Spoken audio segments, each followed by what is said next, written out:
አቢጌል ዳጣ እህቷ እንደሆነች አወቀች። በመጨረሻም ደረሰችበት። ማርታም ደግሞ ዳጣን እንግዲህ የሲሳይ ልጅ አይደለሽም የሲሳይ ልጅ እንዳልሆንሽ አውቃለሁ ብላ እንግዲህ እያፋጠቻት ነው ማለት ነው። በሌላ በኩል ደረጀም እንግዲህ እውነቱን ለመናገር ወስኗል ማለት ነው። የማርታ እህት ልትመጣ ስለሆነ እሷ ሁሉም ነገር ፈርፍላ ስለምታወጣው አሁኑኑ አስቀድሜ እውነታውን መናገር አለብኝ ለቤተሰቦቼ ለሁሉም ሰው ብሎ ወስኗል። እንግዲህ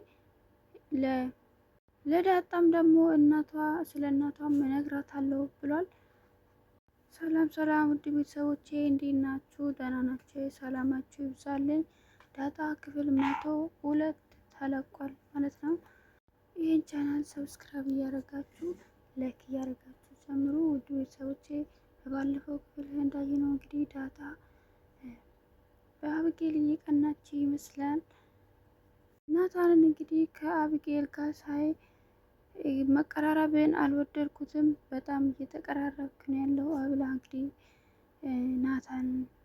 ናታን ይሄን ነገር እንዲያቆም ነገረችው ማለት ነው። ናታን እንግዲህ እንዴት እንደዚህ ታደርጊያለሽ? ተደብቀሽ ስታዳምጭን ነበረ ወይ ብላ እንግዲህ ብሎ እሷን እየተቆጣት ነበረ። ከኋላም ደግሞ አብጌል እየመጣች ነበር። ዳጣም ከዚህ በኋላ ከአብጌል ጋር እንድትቀራረብ አልፈልግም ብላ ስትለው እንግዲህ ከኋላ እያዳመጠችው ነበር ማለት ነው። እንደውም እንኳን መጣሽ ነይ፣ እንደውም ሁሉም ነገር እነግርሽ አለው ብላ እንግዲህ እሷን ጠራት ማለት ነው። ዳጣ እንግዲህ ከሰሞኑ እየተነጫነጨች ነው ያለችው በእናቷ ምክንያትም እንግዲህ አይናጫ ሆናለች። ስለ እናቷ ማወቅ ትፈልጋለች እና አብጌልም ምንድነው ንገረኝ፣ ምን እያላችሁ ነበር ስትለው እንግዲህ ጥላሃቸው ሄደች ማለት ነው። ናታንም ምንም አይደለም ብሎ እሷንም ጥላት ሄደ። በሌላ በኩል እንግዲህ ማርታም ወደ ቤት ትመጣለች። ወደ ቤት ስትመጣ ደግሞ ያገኘቻት ዳጣን ነው። ዳጣ እንጠርታ ነው ቁጭ በይ፣ እንደውም ከዚህ በፊት ብዙ ጊዜ ጠይቅሻለሁ እያልኩ እስካሁን ድረስ ቆየው፣ ነገሩ ከማቆየት የተነሳ ራስሽ እንደውም እየራሳሁ ነው ብላ እንግዲህ አስቀምጣ አንድ ነገር ይጠይቅሻለሁ እውነቱን ትነግሪኛለሽ ብላ እንግዲህ አንቺ የሲሳይ ልጅ አይደለሽም፣ እውነቱን አውቄያለሁ የሲሳይ ልጅ እንዳለች እና ደረጀም ነግሮኛል ብላ እንግዲህ ነገረችው ማለት ነው። ዳጣም ደንግጣለች። በጭራሽ አይደለም እኔ የሲሳይ ልጅ ነኝ፣ አባዬ ዋሽቶሻል ወይ ደግሞ ለምን እንደዛ እንዳለሽ አላውቅም፣ እሱን ጠይቂ ብላ እንግዲህ ለማርታ ነገረችው ማለት ነው። ማርታም ደግሞ እስኪ አንቺ የኔ ቦታ ሆነሽ አስቢ፣ አንቺ የኔን ቦታ ብትሆኝና እኔ አንቺ ማርታ ብትሆኚ ምን ታደርጊ ነበር? አንቺ አንዲት ልጅ በድንገት መታ ቤትሽ ገብታ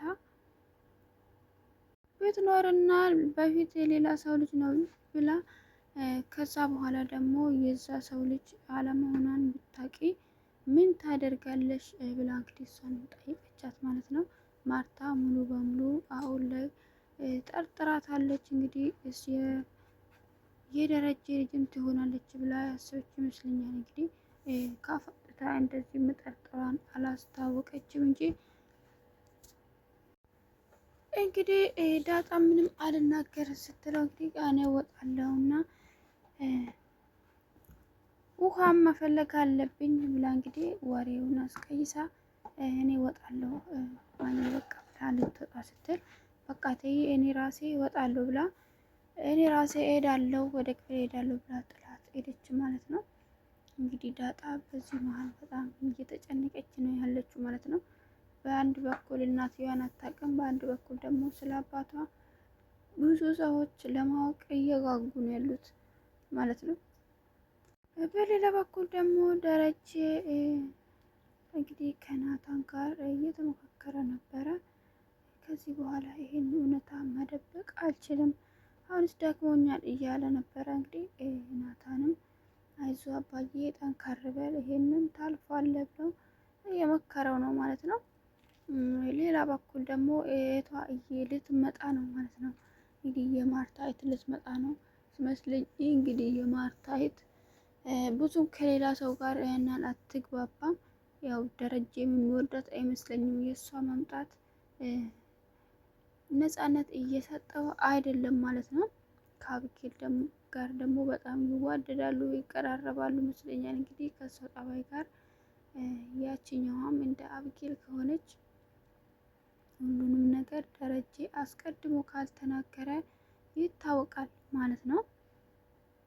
ደረጀም እንግዲህ ሁሉንም ነገር ይናገራለው።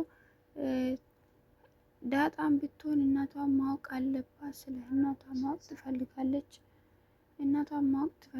ስለዚህ ስለ እናቷም እነግራታለሁ። ለቤተሰቦችም ደግሞ ስለ ሁሉም ነገር እነግራቸዋለሁ። ዳጣ የኔ ልጅ መሆኗንም እነግራቸዋለሁ። አለበለዚያ እኔ አስቀድሜ ካልተናገርኩኝ እህቷ ካመጣች ሁሉም ነገር ይበላሻል ብሎ እንግዲህ ለናታን እየነገረው ነው ማለት ነው።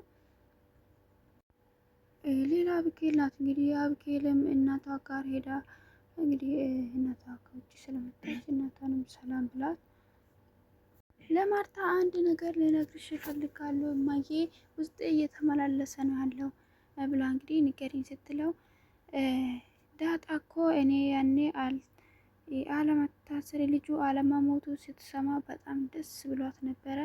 በጣም ተደስታ ነበር። ለምንድን ነው እንደዚህ የሆነችው ብላ እንግዲህ ማርታ ትነግረዋለች ማለት ነው። ማርታም ደግሞ እሷ በጣም ጥሩ ልጅ ስለሆነች ነው፣ ንጹሕ ልጅ ስለሆነች ነው የአንቺ ያለመታሰር ልጁ አለመሞቱ ያስደስታት ብላ እንግዲህ እኔ ቢሆን ግን እኮ ምንም ደስ አይለኝም ነበረ። እንደውም እኔ ቢሆን እሷ ብትታሰር ነበረ ደስ የሚለኝ። እንደዚህ ሊሆን አልችልም ነበረ እኔ እሷ ቦታ ቢሆን ብላ እንግዲህ ለእናቷ ትነግረዋለች ማለት ነው። እናቷም ደግሞ አንቺ በጭራሽ እንደሷ አይደለሽም፣ ለዛም ነው ናታን አንቺን ያልመረጠሽ፣ ለዛ ነው ናታን እሷን የወደዳት ብላ እንግዲህ ትነግረዋለች ማለት ነው። እኔ ግን እንደሚመስለኝ ከዚህ ባሰም ሌላ ነገር ያለ ይመስለኛል። ዳጣ እንዴት ነው ያለ ምክንያት ለእኔ እንደዚህ ልትጨነቅ የምትችለው? እኔ እንደዛ ያኔም ልጁ ሞቷል ሲባል ጊዜም በጣም ተጨንቃ ነበረ። እሱ አለመሞቱ ስትሰማ ደግሞ እየበለጠ በጣም ደስ ያላት፣ በጣም ነው የተደሰተችው ከሁሉም ሰው በላይ ብላ እንግዲህ ለእናቷ ትነግራለች ማለት ነው። እንግዲህ በዚህ መሀል እሷ ወይ የደረጀ ልጅ ልትሆን ትችላለች፣ የአባዬ ልጅ ልትሆን ትችላለች ብላ ልትነግረው ስትል እንግዲህ ማርታ ታቋርጠውና ተነሽና ውጪ ብላ አስታስወጣታለች ማለት ነው። በሌላ በኩል ደግሞ ናታን እንግዲህ ከውጭ መጥቶ እንደመጣ እንግዲህ ዳጣን ስፈልጋት ነበረ። ውጭ ደግሞ ያገኘው ጥበቃው ነበረ። እሱን ስለ ዳጣ እየጠየቃት ነበረ የት ነው ያለችው ብሎ። እሱም ደግሞ እየቀለደበት አንዱ ይዟት ወጥቷል፣ ከአንዱ ጋር ወጥታለች ብሎ ይነግረዋል ማለት ነው። ቀልዱ መሆኑን ስላወቀበት እንግዲህ እየቀለድክ ነው አይደለ እያለው ነበረ። ሌላ ደግሞ አንተ ለዛ ወዳሃታል ወይ ብሎ ይጠይቋል ማለት ነው። በወዳትስ ምን ማድረግ ይችላለሁ? የተለያየን ሰዎች ነን። ስለዚህ የፈለገሃል ብንዋደድ እንኳን ሊሆን የማይችል ነው ብሎ ለናታን ይነግረዋል ማለት ነው። እንግዲህ ናታንም ለምንድን ነው የማይሆነው? የማይሆን ነገር የለም፣ የማይሆንም ሁሉም ነገር ፈጣሪ ሲፈቅድ ይሆናል። እንደውም አንተ ስታገባ እኔ ነኝ ሚዜ የሚሆነው ብሎ እንግዲህ ጥሎት ይሄዳል ማለት ነው። ወደ ክፍል ስገባ እንግዲህ ወደ ቤት ስገባ ወደ ዳጣ ክፍል ነው ሄደው። ዳጣ ደግሞ ክፍሏ ውስጥ ነበረች ማለት ነው። እንግዲህ እዛ ገብቶ ሰላም ብሏት ዳጣም ደግሞ የት እንደነበረ ትጠይቋለች ማለት ነው። እሱም ደግሞ ከአባዬ ጋር ነበርኩኝ፣ እንዲሁም ስላንቺ እያወራን ነበረ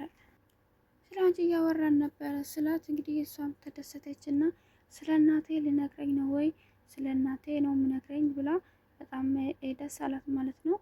እሱም ደግሞ ስለ ሁሉም ነገር መናገር ይፈልጋል። አባዬ ለቤተሰቦቹ ለሁሉም ሰው ምን ሁሉም ነገር ለመናገር ወስኗል ብሎ አንቺም የአብጌል እህት እንደሆንሽ ልነግራቸው ነው ሁሉም ነገር ያሁን ላይ ዛሬ ይፋ ይወጣል፣ ሁሉም ነገር ይናገራል ብሎ እንግዲህ እየነገራት ነበረ። በዛ መሀል ደግሞ አብጌል በር ላይ ቆማ እያዳመጠቻቸው ነበረ። እንግዲህ እሷም ሁሉም ነገር ሰማች ማለት ነው። ዳጣ አብጌል የኔ እህት መሆኗን ልናገር ነው ወይ አብጌል የኔ እህቷ መሆኗን ልታቅ ነው ወይ ስትል እንግዲህ ሰማቻት ማለት ነው። እና በሩን ከፍታ ስትገባ ሁለቱም ደንግጧል ማለት ነው። እንግዲህ መጨረሻ ምን ሊሆን ነው? እንደዚህ ይሆናል እንግዲህ አሁን አብጌል አወቀች ማለት ደረጀ ቀድሞ ሳይናገር ሁሉም ነገር ይበላሻል ማለት ነው። ውድ ቤተሰቦች በሚቀጥለው ክፍል አብረን የምናየው ይሆናል። ሰላም ሁኑልኝ።